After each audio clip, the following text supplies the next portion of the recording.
Pickaxe. Join us at patreon.com/castparty for a whole plethora of exclusive goodies. 5-day early access to every Cast Party episode, including Nocturne, ad-free episodes, behind-the-scenes info, exclusive bonus monthly one-shots, access to our community Discord, where our community plays D&D games together, has game nights, and hosts so much more, all for less than the price of a single cup of coffee per month. Aren't convinced? Try out a free trial. 7 days free to check out the content that we offer only exclusively on our Patreon. Patreon.com/castparty. Support your favorite D&D podcast, all while getting some awesome perks. Patreon.com/castparty. See you there, casting crew. Hello, everyone, and welcome to Cast Party. My name is Colin McManus, and I will be your director for today. I am joined by Ryan McManus. Ryan McManus playing Bjorg Jorgensen, the Jewel of Debauchery. Anna Brisbane. Lenore DeVere, Chaos Fairy, excited to push all the buttons. Nigel Deacon. Hiya, I'm Nigel, playing Jackal Campman, the leper and loner striving for companionship and control. Vince Perino. I, Vince Perino, playing Tevin Alkin, the mechanism of discovery, reconstructing memories one piece at a time. And Luis Carrazzo. Hello, I'm Luis, and I'm playing Santos the Glavinator. Last time, you all investigated the death of a strange creature in the wreckage of a piece of Ilos's orbital. You found a metallic device that both Jack and Lenore focused on, both of them getting projected memories into their minds from the man who was living in this wreckage. You saw him speaking to the stars, speaking to himself, and in some cases, speaking to a woman. The woman only appeared in the memories where this house was upright and still in one piece. She mentioned something mimicking emotions, as well as in an earlier memory that they had captured resonance and quelled it. Another memory showed the woman saying containment had failed and that something was on the orbital and was hostile. She left and the memories completely faded. During this time, Tevin found a broken capsule with orange residue on it, reminiscent of the powder that Chana used during your meditation, Astral Bloom. Putting it into his compartment with a bullet casing, Tevin made a bullet which captured the powder inside. But while it was in his compartment, he had a vision from someone's eyes, choking out a man wearing a suit and tie. During this time, Lenore put some dots together about the Astral Bloom, the color of the powder, the color of this energy you all saw in your minds before Ilos exploded, and the color of the Order's flyer. That is before she got a big head as you decided to head towards the observatory. One race up the mountain later, and you found yourselves at a walled compound. In the distance, a stone structure just a bit higher up the mountain. As the others moved towards the gates, Poppy held Bjorg back. She told him that it didn't feel right for her to continue, that she feels like the answers she needs aren't behind these walls. Bjorg gave her his other sending stone, and she left down the mountain. All the while, the others found a statue of a woman holding a staff, spraying water into a fountain basin below. Santos and Tevin began investigating the statue, but Jack walked towards this nearby gate that led into the compound. As he approached, he saw a being on a walkway above the gate itself, wearing tan robes, hood pulled over its head, and only a mirror can be seen where this being's face should be. Now, Jack, you watch as the being stops walking at the center of the gate. It leans onto the wall in front of it and looks down towards you. And so the scene is set. The question is, welcome. State your business. Hello, is this the observatory? Yes. Cool. We're looking for a guy. His dad asked us to look for him. You'll need to be more specific. His name is Tobin. He's probably a halfling? Dwarf, but yes. Sure, dwarf. New young one joined us. Okay, cool. Dad's just worried, wanted to make sure that he's all good. Can we come in? I smile wide. I don't know where he is today. You're only looking for him? Mostly, but we do have questions about space and the orbitals, and this is probably a good place to look for that, right? This is the place to be. Cool. How many are you? I'll turn around, and this might be the first time I'm noticing that Poppy's not there. I'll turn around and kind of make a split decision. We're only 5. Round them up, and we'll let you in. Cool. Hey, is there anything weird about that statue? Or are they wasting their time? It's quite beautiful. Sentimental. Okay, I'll be right back. Scamper over to the rest of the group. My focus is to complete that ritual, so I'm going to be doing that, trusting whatever else is happening is in others' hands. Okay. This is the observatory. Good news. We found it. Go team. And better news, Tobin is here. Perfect. So, he told me to gather everyone up and we will presumably head in. I hope. Perfect. I'm kind of doing that, like, it's really hard to multitask kind of a thing because I'm concentrating on the ritual, but like looking at you and trying to give you like a nod that I hear what you're saying, but can't really have a conversation right now as I'm waving my arms around, completing the ritual. What are you working on, Santos? Concentrate harder. Is his stomach doing okay? He looks a little situated. Close my eyes, take a deep breath, try to stay focused. Are you meditating? I've never had a detect like a ritual fail because of, but I feel like that this could be a good moment for that. Try to tune them out. I'm gonna sit next to Santos and try to like mimic what he's doing. I close my eyes. Following along. I'm squinting my eyes. Probably sweating at this point. When Lenore starts in, after a minute, he'll start in as well, seeing if he could help. Do you have any verbal components to this? Yes, it is verbal and somatic. So I'm trying to repeat all the magic words you say. Oh no, it's like a low murmur. It's more like a humming more than anything. It almost feels prayer-like. I've never experienced this before, and I almost feel like I need a concentration check or something. At that moment, those of you who are not super hard concentrating, you do realize that Bjorg is coming up to you all about 10, 15 feet away, alone. I'm trying to say this quietly enough so that the mirror man wouldn't hear me, which I know there's a distance, so it's not that quiet. Hey, Bjorg, is everything okay with Poppy? I said there were only 5 of us in case she was trying to go a little covert ops, you know what I'm saying? Everything good? For the most part, everything is good, yes. Everything is okay for the group now. I don't know how to word this. She's gone. What? Not gone. Something felt off. She felt uncomfortable. She felt like something was missing, both with the interaction with Syrian and just everything in general. With being out in the world, it was hard for her to be out of the walls and find a place that she could call home, and she was struggling with that, and she needed a purpose. And seeing that nothing regarding the orbitals mattered to her, really, she felt it was her duty to track them down, find them. We're going to reconvene in Carmarth, though. Track down those guys that went in the opposite direction of us? Correct. But she's so fast. She is really, really fast. She's so fast. Those guys seem pretty slow. That's what I'm saying. They spent so long just washing clothes in a river. How's she gonna find us? She's gonna come back to us, right? Yes, I gave her your other earring. Dang it.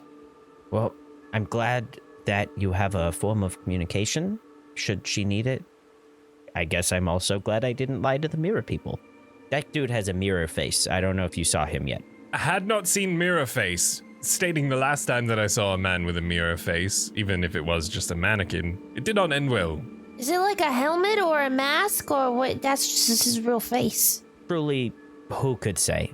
He's wearing a robe that's covering everything, and it's like cinched to the neck, and he's got just mirror face. He spoke, though. Let's go ask him. Well, you guys got to finish your interpretive dance first. Oh, yeah. Yeah, what are you doing? I'm sweating so hard right now. Chanting and waving your arms, flailing about. Would you like to join in? Absolutely not. Does it speed up the ritual at all, having 2 people helping me with it? I was going to ask that. It doesn't speed it up. In this, Santos, this feels like the longest ritual you've ever done. Longest 10 minutes I've ever had.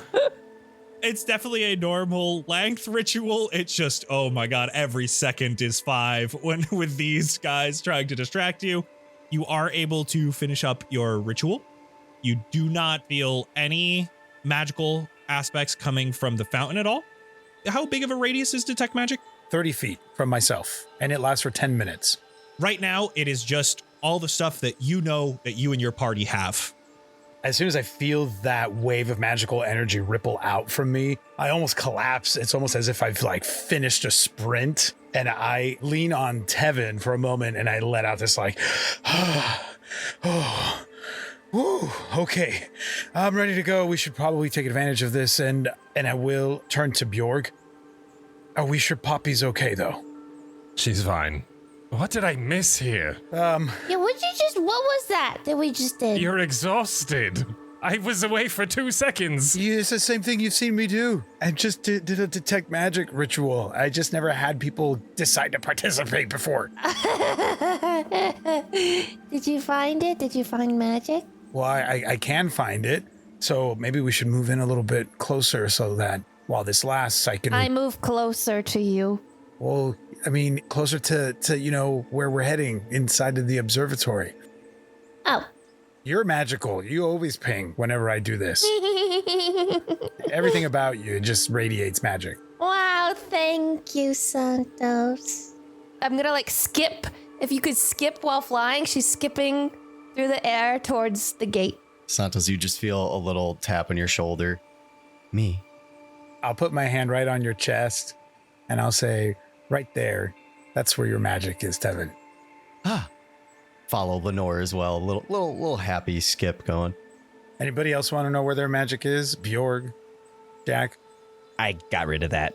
I know where all my magic is. It's in the pocket. As you guys head towards the gate, the man is still on top of this walkway. You see a hand gesture closer. Santos, as you're getting closer and closer to this gate, once the man comes within range, you see that there is magic associated with the mirror on his face, as well as there are walls on either side of you that lead into where the gate is.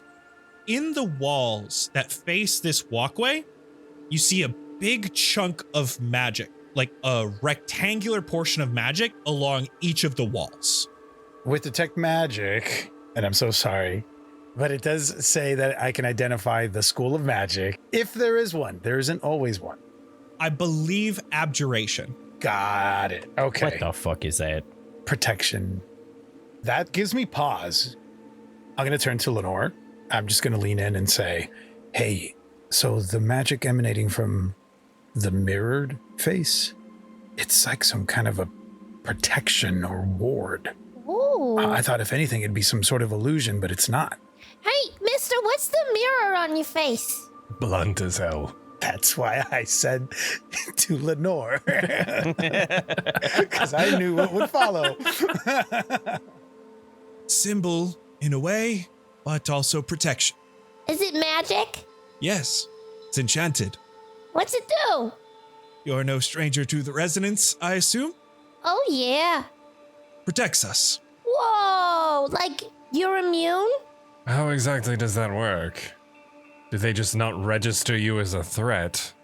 Immune is never true for the resonance as far as I know. But yes, it helps them visualize us as what they are. Oh, like a mirror. It also, in large doses, helps to reflect their negative energy back. Wow. Is it kind of like in zombie shows when they're trying to sneak through the zombies and they cover themselves in zombie guts so that the zombies think they're one of them? If you'll just step up about 5 feet closer. As he says that, Santos, you realize about 5 feet would be in between those two rectangles on either side. I fly up 5 feet, diagonally forward and up. I will step forward. Same. You see he reaches down, pulls some sort of lever. Portions of the wall fall on the left and right of you, and there are two massive mirrors, just like the one on his face. But these like full walls, 10 foot in diagonal. As you look through them, you're seeing yourselves reflected hundreds and hundreds of times. And he waits a moment. Wonderful. You want to learn more or see Tobin? you'll just want to meet with Lynn in the Abbey. She will figure out where Tobin is and what to do with you. You hear another lever pull, and you watch as that portcullis goes up as you all are able to head inside.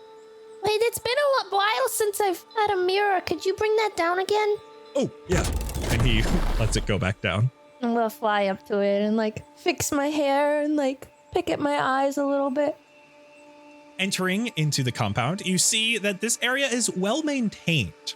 To the far right is a large farm where various crops are being grown. There's a silo not too far, accompanied by pens for animals. There looks to be a small graveyard next to a building reminiscent of a church or temple. And then there's only one more building here.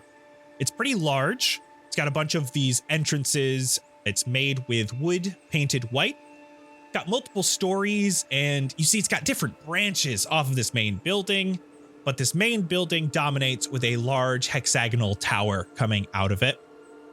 All the roofs with red signals across the compound make everything feel very cohesive and like it belongs here. Walking in and around this area, you see more individuals here, all just going about their day.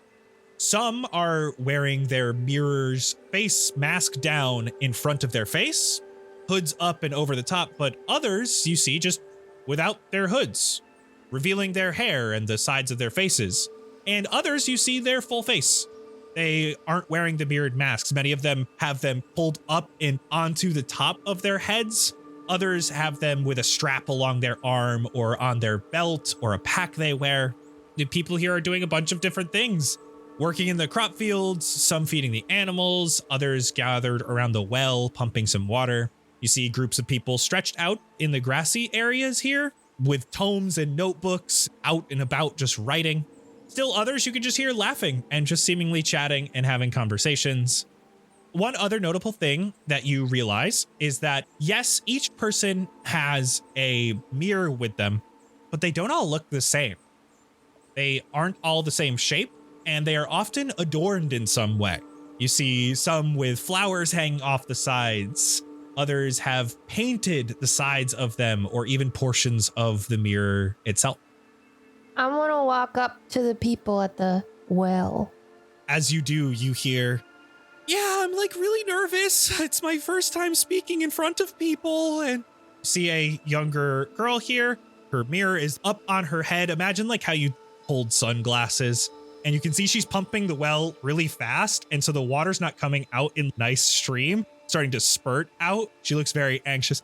"My first time talking in front of people, and like I'm really nervous, and I know people are supportive, but I don't know." There's some other people here just handing her jugs and trying to calm her down. "Oh, you'll do great, sweetie. I promise it's not as scary as you think." Yeah, you're gonna do great. It's not that hard. You just, whatever you want to say, you just say it. Great advice. Yes, great advice, Leno. Thank you. Where'd you guys get your masks? Did you make them? Oh, no. Hello. First of all, Hi. they're all provided by the Observatory, and then we get to decorate them. Ooh. Fun. This woman that you're speaking with has her mask fully down as the one who's like a little bit more anxious continues pumping. She seems like she's got an older type of voice. You see her mirror has a bunch of flower petals hanging from it on like strings coming down either side, almost like what you would see like braids coming down the side of someone's head. But instead there's like a braid almost of flower petals coming off. I like your flowers. Thank you. I picked them myself. Does everyone get them for free? The masks, or you gotta earn them? When you join the Observatory, you get them. Oh. And is that separate from the Order of the Chrysalis thing? The Order of who? I guess so. Can anyone join? Yes. You'll have to ask. Does it cost money? No. They're wonderful here. They treat us very well. Pretty much provide everything we need. And you're allowed to leave? I wouldn't want to. Why not? The residents. But you got this mask. You're protected. In small doses, yes, but this won't save me from terrible things out there. You just gotta go with a group that will help. Safety in numbers, you know? We have the safety in numbers here. That's true. If you're interested in joining the Observatory, you could speak with Lynn. And she gestures towards this main entryway. Ah, at the Abbey. May I interject? Apologies. Orbitals usually represent a god. Are you looking at one in particular? Just curious if... As you bring that up, her playful demeanor stops a moment and you can see her hands go in front of her and her hands clasp. We're actually not supposed to speak about the orbitals with outsiders until they are part of the observatory itself or have special permission from the owner. Understood. I didn't mean to interfere. I don't understand. Why not? Why is it a secret? Lenore, it's like you're in a secret club and someone else is trying to get the password, but you don't know them yet. But why is it secret? Just to be gatekeepy? Sure, probably. We gotta join. Oh, I wasn't going to go there, but maybe before we join, we should meet with the person who runs this place and ask them ourselves. And then maybe we can join after they clear up some things for us. Yeah, okay. If we join, do we get those masks as well? Yeah, Seems like we do. and then we could decorate them. It might even be useful if we can take them with us on our adventures if we have a little mask. Anything else that can help us is useful. Feel like we're just collecting devices now against the resonance. We'll have a whole plethora of options. Shall we go towards this abbey? Lenore's nodding vigorously. As we move forward, I know that perhaps we should have been more suspicious of the people that we encountered along the river, but maybe we should not lead with too much suspicion here, at least not right away. I think the only thing we have to worry about is joining and then them telling us we can't leave. So let's get as much information as we can up front and find Tobin. Right. Who's going to do the talking? I'll ask that as we're approaching the doors of the abbey. I'll do it. We'll happily take a volunteer. I ain't afraid of a person I can't see the face of. Lenore mumbles to herself and kicks invisible rocks and You're the backup, Lenore. continues forward. You guys walk over to the abbey. This courtyard's pretty big, so it takes a little bit of time moving from one place to another. Santos, I will say, as you're walking by, every mirror mask you see is enchanted with the same. Nothing else really stands out to you. You enter into the abbey. Jack, you're going first. You have to push open this big, heavy door to get inside. Inside this main building, you find yourselves in a structure that is very reminiscent of what a monastery would look like. But instead of strictly religious iconography on the walls, there are star charts. There are diagrams of the demigods' orbitals, even including the symbology of the animals that you had seen previously during your meditation. This central atrium that you open up to looks to be both a gathering space and a dining area. There are long wooden tables with benches that fill most of this long rectangular room. Right now, there are a few people here dotted around the benches, some alone, others whispering quietly together. Most of them have tomes or notebooks in front of them. There's a beautiful roaring fire at the other end inside a hearth, and you can see a large stew pot on it being tended to by cooks. There's a few staircases leading up out of this main atrium here, as well as some hallways and some alcoves, just plenty of different directions in this atrium. As you enter the atrium, one after another, just a moment after you take in your surroundings, that heavy door behind you slams closed, echoing through the abbey. A bunch of heads pop up from the people here, including a small-statured individual who turns their head quickly to you and shouts, "Seriously? I thought we were done slamming that door." You can see her eyes open up a bit as she locks eyes with you all entering.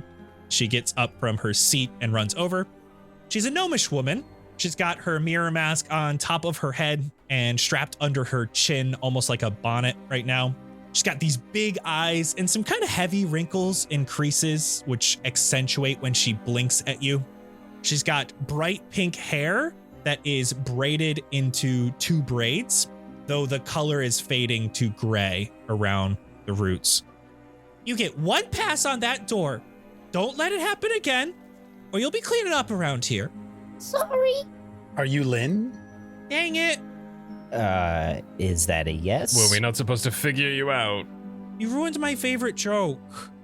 No. Go ahead. Sorry, we don't know who you are. Memory is gone. Please continue. Who are you? No, you're supposed to say, have you seen Lynn? Well, have you seen Have Lynn? you seen Lynn? No, I haven't. Oh. That's so funny. She smiles. Because I'm Lynn, so I haven't seen her. Right. Okay. I like your foot. And she like just knocks on your metal. Thanks. Normally I'd say I grew it myself, but I really did not with this one. I grew this myself. And she just pulls out a tomato. Okay. Crazy thing to have in your pocket. Look at mine. I pull out paprika. Whoa! Oh. She has so many fruits in there. I don't even know what she keeps anymore. Is it a recipe book? Yes. We are collecting recipes, actually, if you have any specific recipes from the Orbital Watch Center. What do you call yourselves here? The Observatory. Okay. Do you have a telescope? Yeah. Where is it? She points in a direction that means up the mountain, but inside you have no idea what this means. Whoa. Oh, So, Lynn, hi. We're from not here. We're confused about a lot of stuff that's going on here, but we have one thing that's kind of pressing. Do you know where Tobin is? Toe beans. Tobin's. He met Rascal outside, and they got along really good, and so he likes cats. So, toe beans. I told you all he was a Leonin. Does everyone have a nickname here?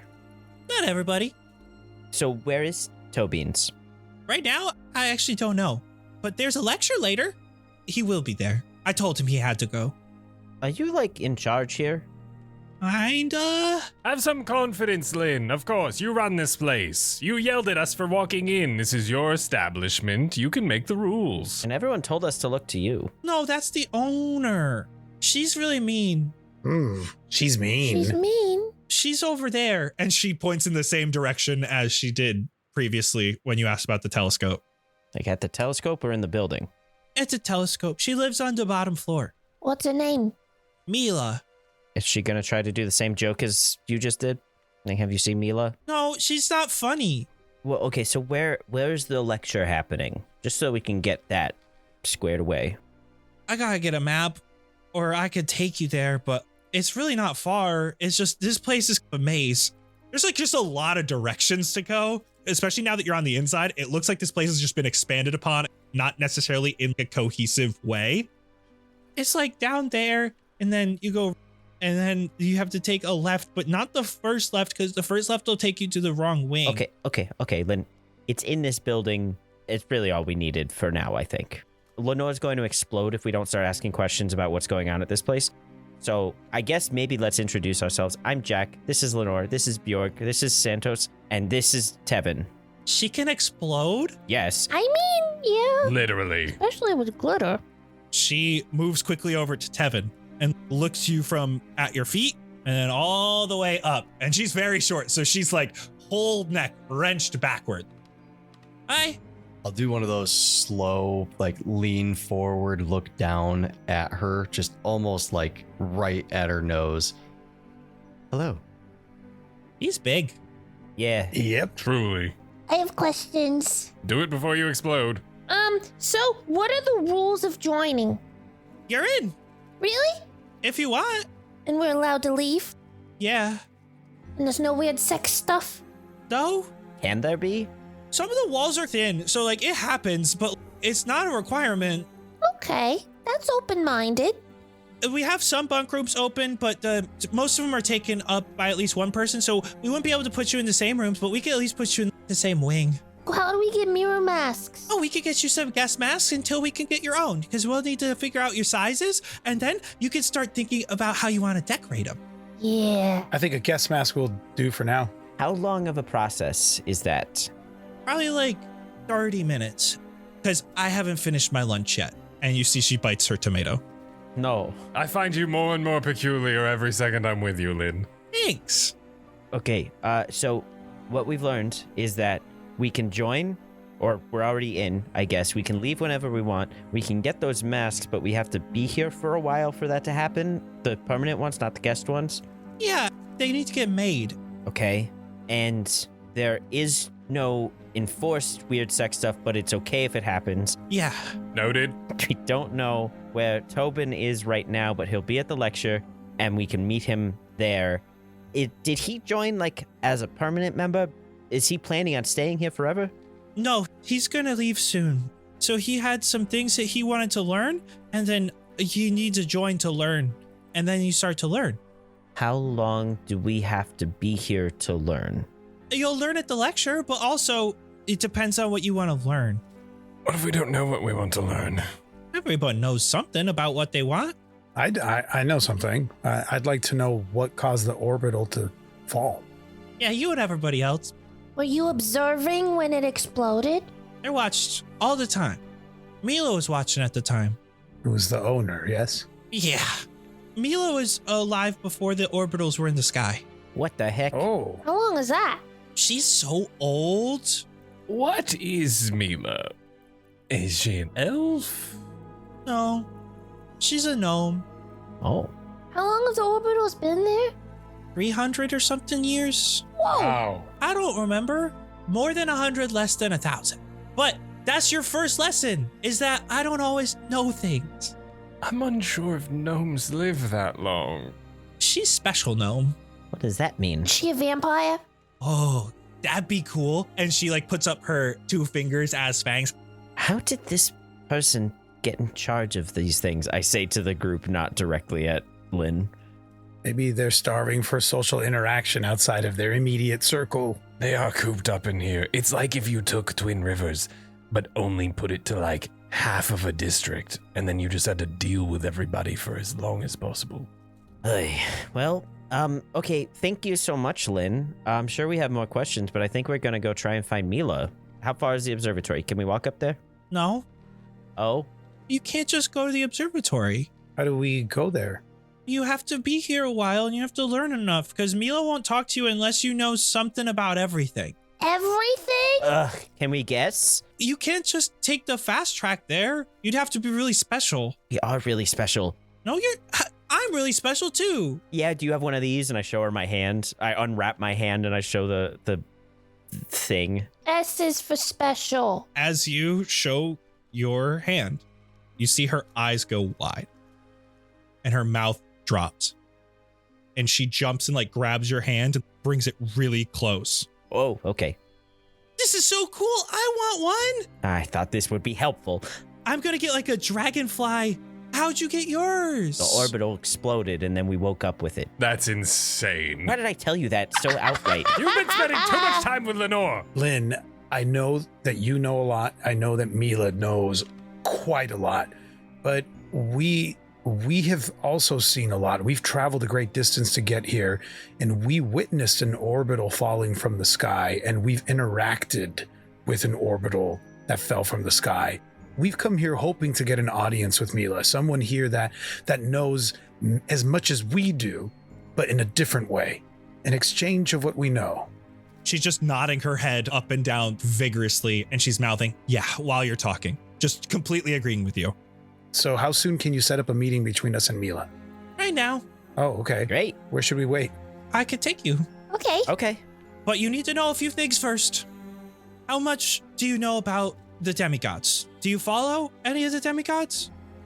I had a friend that followed Ilos, and I guess by proxy, I was curious and in my own way paid some reverence towards them when I looked up at the sky at night. That's what a lot of people do. They pick one and then follow them and hope that they can do good for them. Even if you followed her, you can't just follow one, you know? Because we could learn lessons from each demigod and we learn what each of them stands for, what they're devoted to. But the issue is that they all have such fiery devotion for what they have, and that's their flaw. Too much of anything is a bad time. Mm-hmm. Yeah. So following one of them to the end will probably do nothing but harm, and that's why Mila says you need to know something about everything. That seems smart. That makes sense. Okay, I can take you to the observatory to meet with Mila. I just gotta warn you, she's probably not gonna be happy about it, especially if you don't know something about everything. But since you're special, I can take you there. She might just have a test for you, and knowing her, it's gonna be really mean and really dangerous, and you'll probably die, and you'll probably have to fight a dragon over a volcano. What? Or go out into space or swim with sharks or something. Did you do that? No. We're fine. We got this. Let's take this test. Lynn takes you out of the abbey and then towards the northeast of the compound. You can see a couple of paths that lead up the mountain here, where you can see other individuals are coming down the mountain. Some of them are riding under the sun, sitting on some small cliffs overlooking the compound. Takes you past these paths, continues along the side of the cliff until you reach a large cave entrance. She enters, and you see she takes out a device from the belt she's wearing, and she clips it onto her robe, like onto her lapel.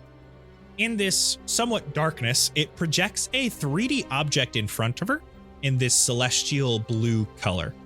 It looks very much like a hologram that updates and glitches every few moments, and it looks like a lantern. And you see she grabs the lantern out of the air with her hand, and the projection follows, like she has grabbed it and holding it. You see, holding the lantern, she grabs a match from her bag, strikes it. She opens the door to the projected lantern and lights the oil inside, and the projection starts to glow, illuminating the cave around you. She then pushes the lantern, and it stays floating in the air above her, now producing light above her head. Ready? Yeah. Continuing forward, Lynn guides you up some inclined slopes in this cave. She is, especially now that she's outside, she's extremely agile and peppy. She'll run up inclines and then look back as you guys are walking up behind her. Little stomping of her feet as she's waiting, nods her head back and forth as if she's making up a tune in her head. As you're following along, you see the cave ahead starts to look more man-made.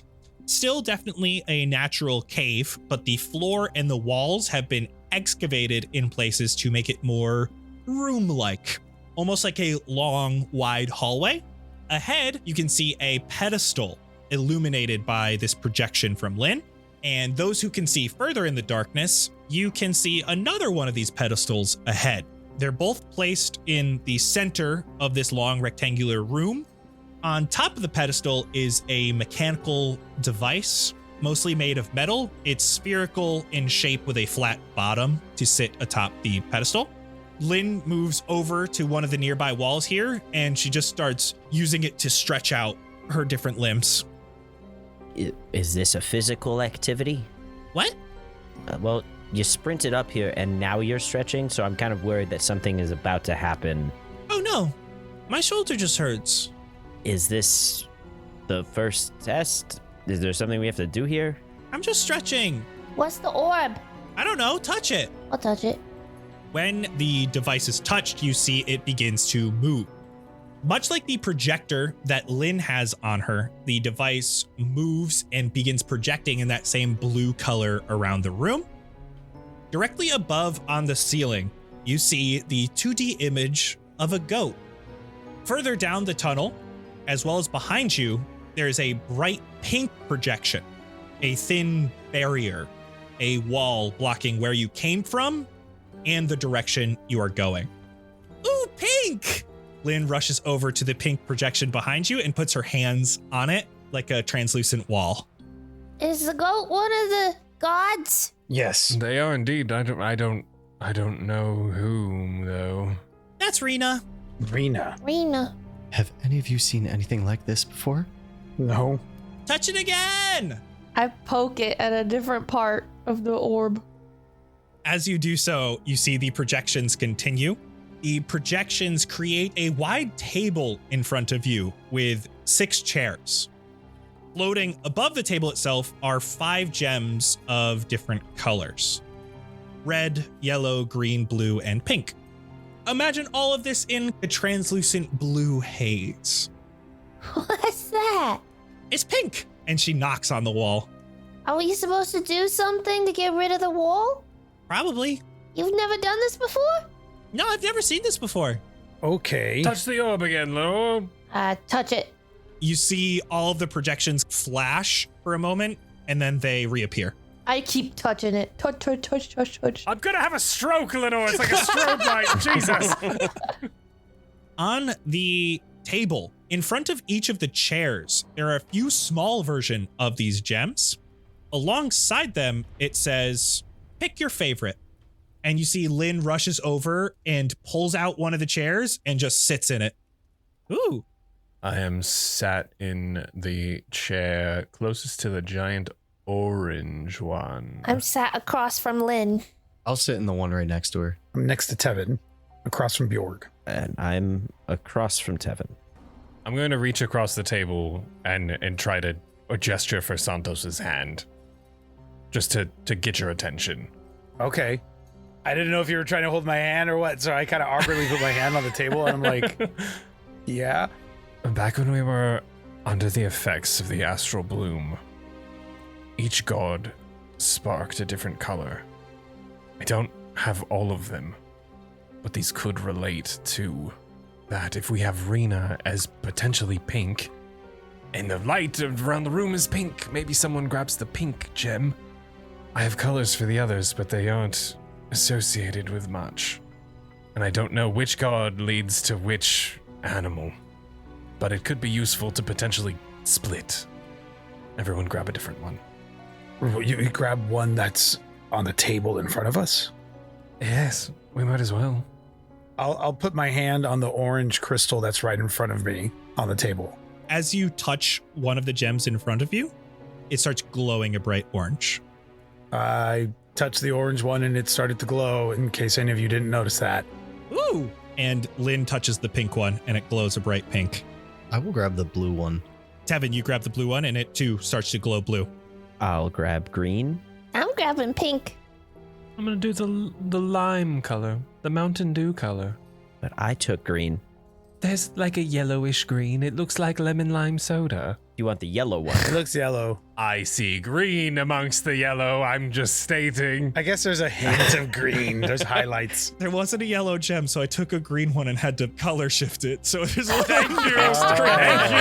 Thank you. Okay, I will admit yes. it is very Mountain Dew colored. I did my best, guys. You did great. You all touch your different colors. A moment later, you see above you all of the colors glow, and then they all start to slowly fade, except for the blue one. Tevin, as you watch that blue one stay illuminated, your chair raises. You feel a sense of warmth inside. All of the gems in front of you, their lights go out, and it flashes again. The small sign that says, pick your favorite. Why did only Tevin go up? Maybe we each pick a different one? There's not enough. Pink. No, Lenore already had pink. Yellow. Lynn, which orbital is blue? What do you mean? And she just immediately touches the pink one. Well, I know that Stratton is associated with orange and the butterfly. Do I have that right? Sure. I didn't know about orange, but maybe. Okay. Huh. There's no purple. I guess this is a general question. Would I have any idea or indication of a color for the twins? Roll me wisdom. 3. All you remember is the penguin. Tevin, what color did you grab before? Blue. And now I will grab a green. I'll grab blue. I'm gonna grab blue as well. Green. As each of yours illuminate from your new choices, all of 5 light up above you, and they all slowly start to dim until only blue remains. Lenore and Santos, your chairs now raise, and then all 5 of your chairs lower. Bjorg and Jack, you are like sitting on the ground now. Only Lynn's did not move. Perhaps we continue to pick blue. everything resets once again, and you see that flash of the sign that says pick your favorite. Oh, I can't tell if we're just picking wrong or if blue is the right decision, and what if we just float into nothingness? What if we sink into nothingness? And you see Lynn, very happily, smile on her face, touches the pink one. Pink. Why do you keep choosing the pink one? It's my favorite color. It's what it says. And she points to pick your favorite. Well, I picked my favorite the first time, and he raised and nothing else happened. So why'd you change? I'm gonna grab pink. Fair enough. I'm going to grab the green. I will grab the blue again. I mean, orange is my favorite, so I'll pick orange. You again see over top of you, all 5 glow brightly until only blue is left. Tevin, your seat raises. Everyone but Bjorg, you go back to a normal height. And then Bjorg, yours still goes down. It's like sitting right on the ground. Damn it. Lynn's doesn't move. Nope. You see it flashes once more. Pick your favorite. Oh, fine. And I like reach up, like way above my arm, above my head, and I'll just poke the blue. I'll go green again. Orange. Definitely the blue. Blue. I thought pink was your favorite. You know who Rena is? Not really. The goat. Yeah. They're one of the demigods, but they don't really like the other demigods. A lot of people on Akari compare themselves to the demigods, or compare themselves to anything, really. And Rena doesn't like that. Because Rena knows that the demigods are just like lucky people who were born to powerful parents. And that's not cool to compare yourself to someone who started out better than you. And people do that all the time. In the real world, they compare each other and they compare themselves to others, and you don't want to lose yourself. Mm-hmm. Because I thought you liked pink. I do. Yeah, me too. I'll grab pink. Bjorg, I need a wisdom saving throw, please. Damn it. Uh-oh. I got a 19. Bjorg, there is a sense of self-doubt growing inside of you as the others are a bit taller. They don't seem to be going down. They don't seem to be on the level you are. They feel higher than you. They feel better than you right now. You're starting to internalize that and worry what they're thinking about you as they're touching these gems. And you're starting to want to be them. And you internalize those words. No, you don't want to be them. You're comparing yourself. You just want to be you. As you see all of the colors flash once more. And it says, pick your favorite. Pink. Lynn does as well. Green again? I'm afraid if I continue to pick the same one, I will hit the ceiling as I poke it again with my toe. Oh, 50-50 shot, I guess. My heart did say go orange. That's why I chose this seat. I hesitate for the pink and then move to the opposite end. As I see you go for that, I grab the orange one, and I see you across from me, Bjorn, because you're sitting across from me, and I see the hesitation. I notice you go for the orange one. Why the orange one? I don't know.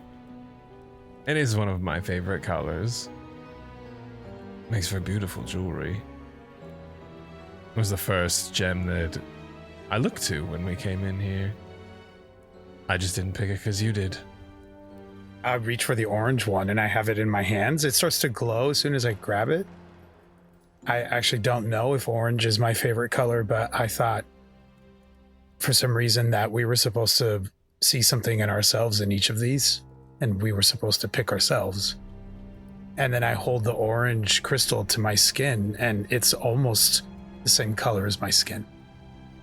I'm going to reach my hand out across the table. Palm up.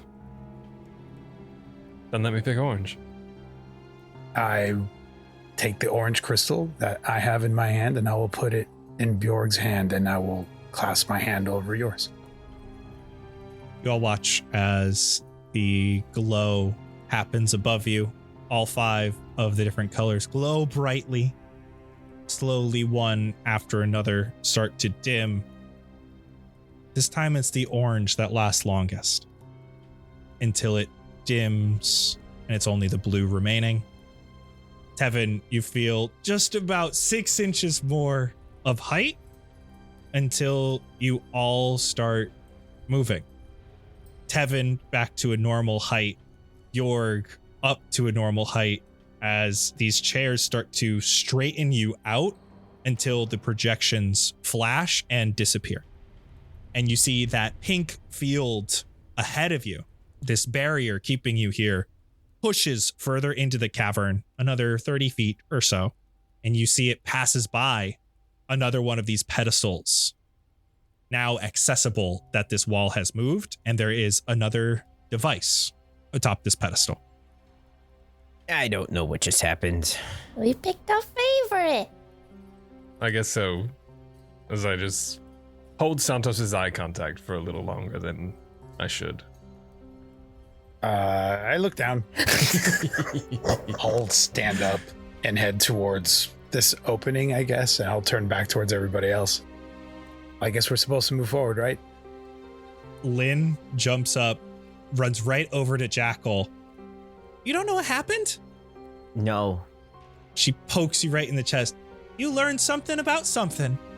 I'm going to look at Santos and Bjorg, look between the two of them, and notice the kind of bashfulness of one and the quiet, flirtatious confidence of the other. You know what? Maybe you're right. I think I did learn something. You learned to not compare yourself to others. And she puts her hands up like she taught you something great and starts walking towards the next projector. But love her. But I don't understand the lesson. Okay. What's the next puzzle? And she points and goes, touch it, towards the projector in the next room. I see Jackal's hand moving, so I don't go. I will project. You get to learn something about something else. Jack, your hand touches this projector. You see it too starts to whirl and move. In this room above you, you see directly projected on the ceiling the blue symbol of a penguin. And for today, No! that's a wrap. Watch out! Oh, my penguin! That's so fast. Another! Patreon.com/cast party. We're going to talk about the lesson that they all learned. We will see you all in 2 weeks for our next episode, and we will see what MJ has in store for us. MJ. What? Margot and Jory. The twins! Oh. Bye-bye. Bye. Bye-bye. These mirror masks are so interesting. I'm curious what more magic I can imbue in my day-to-day items or even jewelry for sale. It's got me thinking back to all the prototypes and other miscellaneous items I've sold. Like Anne bought that dragon's tear, or at least that's what I said. It was just cheap glass. It did cry real tears, though. Don't know how I made that one happen. A new guy bought 10 vanishing rings, never really asked why. One for each finger, I assumed. But why did they vanish? Bass drop loud barred throughout Twin Rivers. I sold him a sound enhancer. His loot cracked windows for a week, however. Dragons bought a ruby collar. Said it was for a friend, air quotes. I didn't ask. Havoc Hopsack, of course, wanted to intimidate. I gave him a charm that made his muscles ripple. It worked a little too well. Jonas wanted to attract love instead of intimidation. I gave him a heart charm. This was one of my earlier works, and clearly it didn't go as planned, as it only attracted pigeons. Dozens of them. Sometimes my magic items aren't just me not knowing how magic works. Sometimes I feel they're cursed. Dubwood bought a cursed pebble from me. I put it on top of an engagement ring. He proposed with it, and she said yes. I was shocked. And I'm afraid to know what's going to happen next. Cursed items always have their wholesome counterparts, like Sainty Love. He sobbed when his necklace began to hum lullabies. It said it sounded like his mother. Eric 5 wore 5 rings. The 6 exploded. Yeah, that one was my bad. It's quite interesting that even through all of these magic items, the payments vary immensely, and that might just be me not knowing what to charge. Heather gave me hugs for payment, Jesky Fire gave me threats. Kaylee came back twice and paid me in croissants. Maybe it's just a day-by-day thing. And I miss making things. We've been outside the walls for too long. I need to start experimenting again. Like, Kanna's bracelet. The one that bloomed flowers. I didn't realize it was an ankle bracelet. The flowers got crushed in her boots. Judgment Day brought me a skull. I don't know of whom, but he used it in his shop. It said thank you to all the customers that came in. Opti actually corrected my enchantment mid-sale once. That was impressive. Ryan traded a goat for a brooch. Goat chased me for blocks. Good worker, though. A shy guy came in once wanting confidence. The charm made him invisible, so I guess it kind of worked. And to this day, Winkle still sends me letters that smell cursed. I read them anyway. Who knows what's going to happen? Oh, and I miss Baba. He just yells shiny to me every time he saw my cart in the middle of the street. I miss my customers. Kind of miss Twin Rivers. I miss scamming people. Jack, no, I didn't say scamming. I said... shut up.